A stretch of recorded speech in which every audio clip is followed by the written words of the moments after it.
சின்னத்திரை நடிகர் நியாஸ் அவர்கள் ரொம்பவே பிரபலமானவர். சன் தொலைக்காட்சியில் 3 முடிச்ச சீரியலில் இப்போ நடிச்சுக்கிட்டு இருக்காரு சூர்யா கதாபாத்திரத்தில். ஸோ இவர் வந்து சமீபத்தில் ஒரு இன்டர்வியூவில் அவருடைய சீரியலுக்கு எந்தெந்த சீரியல்லாம் போட்டி அப்படின்ற மாதிரி வந்து சொல்லியிருக்காங்க.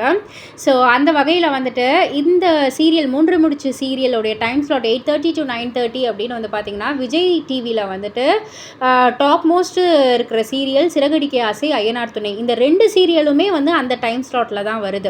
ஸோ அது வந்து ஒரு டஃப்பான ஒரு காம்படிஷன் தான் எங்களுக்கு. பட் இருந்தாலும் நாங்கள் தான் டிஆர்பி வைஸ் வந்து மேலே இருக்கோம் அப்படின்றத வந்து கொஞ்சம் ப்ரௌடாகவே வந்து சொல்லிக்கிட்டாரு. அண்ட் ஜீல வந்து எடுத்துக்கிட்டிங்கன்னா கார்த்திகை தீபம் தான் வந்து ஜீல நம்பர் 1 சீரியலாக இருக்குது. அந்த சீரியலுமே எங்கள் டைம் ஸ்லாட் கூட தான் வந்து காம்படிட் ஆகும்.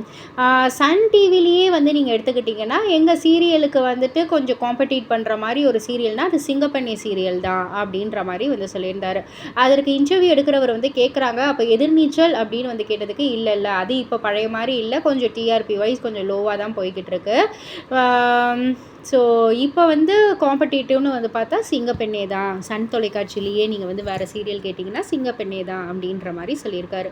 இதெல்லாம் பற்றி நீங்கள் என்ன நினைக்கிறீங்க? உங்களுடைய கருத்து என்ன? உங்களுக்கு பிடித்த சீரியல் என்ன அப்படின்றதெல்லாம் கீழே உள்ள கமெண்ட் பாக்ஸில் குறிப்பிட்டு சொல்லுங்கள். மறக்காமல் சேனலை சப்ஸ்கிரைப் பண்ணி பக்கத்தில் உள்ள பெல் ஐகானை கிளிக் பண்ணிவிடுங்க.